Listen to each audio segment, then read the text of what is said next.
नमस्कार दोस्तों, मैं सूर्यवीर सिंह चौहान आप सभी का अरस्तु एकेडमी पर स्वागत करता हूं। यहाँ का जो पहला वीडियो है, यह वीडियो भारतीय संविधान संशोधन प्रक्रिया को बताएगा कि किस प्रकार भारतीय संविधान की प्रक्रिया होती है, कितने प्रकार के संविधान प्रक्रिया होती है और उसके अलावा अभी तक कितने प्रकार के भारतीय संविधान संशोधन हो चुके हैं। ठीक है, तो ये वीडियो इसी टॉपिक के ऊपर रहेगा। इसकी सीरीज बनेगी पार्ट 1, पार्ट 2, पार्ट 3 में, क्योंकि संशोधन भी बहुत ज़्यादा हुए हैं और लंबा वीडियो ना होके ये शॉर्ट वीडियो रहेगा जो कि आपको मूल बातें इसमें समझ पाएंगे। ठीक है, तो सबसे पहले संविधान शब्द का मतलब समझ लेते हैं कि भारतीय संविधान का मतलब होता क्या है। तो समझ लेते हैं इसका शब्द का मतलब क्या होता है। तो भारतीय संविधान शब्द का मतलब संविधान को किसी भी देश को चलाने के लिए मौलिक कानून होता है जो सरकार के विभिन्न अंगों की रूपरेखा और मुख्य कार्य का निर्वहन करता है। साथ ही सरकार और देश के नागरिकों के बीच में संबंध बनाता है और वह स्थापित करता है नागरिकों के बीच में। ठीक है, इसकी अधिकांश बातें जो हैं वो लिखित रूप से बताई गई है। जो आपकी भारतीय संविधान की बुक है उसमें ये बातें लिखी गई है, आप सबों को पता ही होगा। और बाकी जिन विद्यार्थी को नहीं पता है संविधान संशोधन या फिर संविधान का नया टॉपिक लगता है उन्हें, तो ये उन बच्चों को वीडियो में हेल्प करेगा। ठीक है, भारतीय संविधान संशोधन के परिवर्तन करने की जो प्रक्रिया है वो कुल 3 प्रकार की होती है। 3 प्रक्रियाओं से अपन भारतीय संविधान में संशोधन कर सकते हैं। कौन कर सकता है? पहला प्रश्न तो संसद कर सकती है। ठीक है, और इसके ऊपर हस्तक्षेप कौन कर सकता है? तो राष्ट्रपति इसमें हस्तक्षेप कर सकता है। जैसे कि पहली प्रक्रिया क्या बोलती है, संविधान के भाग 20 आर्टिकल 368 अनुच्छेद 368 में संशोधन की प्रक्रियाओं का उल्लेख किया गया है। ठीक है, उस शक्ति से आप भारतीय संविधान में संशोधन कर सकते हैं। इसके अतिरिक्त दूसरा क्या है, संविधान में संशोधन प्रक्रिया 3 प्रकार से की जाती है। पहली, सामान्य बहुमत द्वारा या उनकी सहमति से या उनकी स्वीकृति से कानून का निर्माण किया जाता है। इस प्रक्रिया के तहत आने वाले विषयों में प्रमुख होते हैं जैसे कि नए राज्यों का निर्माण, राज्यों के नाम, आकार, क्षेत्रफल और परिवर्तन। इस प्रकार की प्रक्रिया संविधान संशोधन की प्रक्रिया कहलाती है, जो कि ये इसका एक प्रकार था। आइए दूसरा देखते हैं, दूसरा प्रकार क्या बोलता है। दूसरा प्रकार जो कहता है विशेष बहुमत द्वारा संशोधन।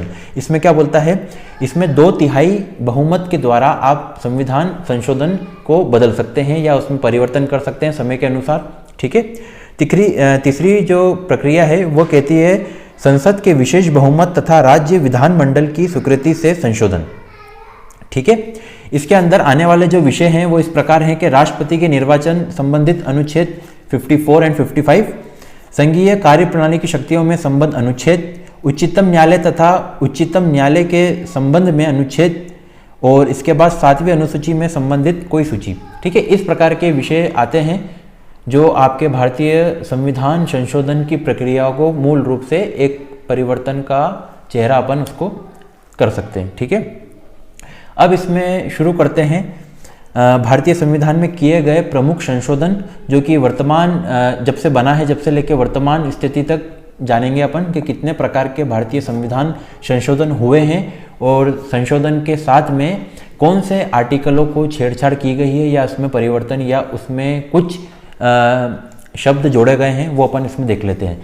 तो पहला संशोधन हुआ था 1951 में, जो कि प्रथम संविधान संशोधन अधिनियम के द्वारा संविधान द्वारा अनुच्छेद 15, 19, 31, 85, 71, 174, 176, 341, 342 और लास्ट में 376 संशोधित किए गए। इस संशोधन के तहत संविधान में 9वीं अनुसूची को भी जोड़ा गया। इस संविधान का मुख्य उद्देश्य मौलिक अधिकार थे, स्वतंत्रता, समानता, भाषण, अभिव्यक्ति तथा संपत्ति जैसे कि जमींदार जागीरदार के अंत के बावजूद मुआवजे को वैध करार देना, संबंधित अधिकारों का व्यवहारीकरण कठिनाइयों को इस करता है और मौलिक अधिकारों को सामाजिक हित में सीमित किया गया और कानूनों के सर्वोच्च न्यायालय के न्यायाधीश और इन शक्तियों पर रखा गया। ठीक है, यह आपका पहला संशोधन था जो कि कब किया गया, 1951 में। अब इसमें बात करते हैं दूसरे संशोधन की। दूसरा संशोधन आपका किया गया था 1952 में और ये जनगणना के टॉपिक से रिलेटेड है। ठीक है, जिसमें क्या बोलता है वो देखते हैं। इस संशोधन के द्वारा अनुच्छेद 81 को संशोधित किया गया 1951 में। जनगणना के आधार पर लोकसभा में पूर्व से प्रतिनिधित्व व्यवस्था में सुधार लिया गया और पूर्व से लोकसभा के एक सदस्य के चुनाव हेतु 7.50 लाख मतदाताओं की सीमा निर्धारित की गई तथा लोकसभा के सदस्य की अधिकतम संख्या 500 निर्धारित की गई, जिसे संशोधित कर नवीन व्यवस्थाओं में डाल दिया गया। तो ये आपका दूसरा संविधान संशोधन था जो कि 1952 में किया गया। ठीक है, और आगे के जो संशोधन हैं प्रमुख वो मैं आपको अगले वीडियो में प्रोवाइड करूँगा। ठीक है, आज के लिए इतना ही।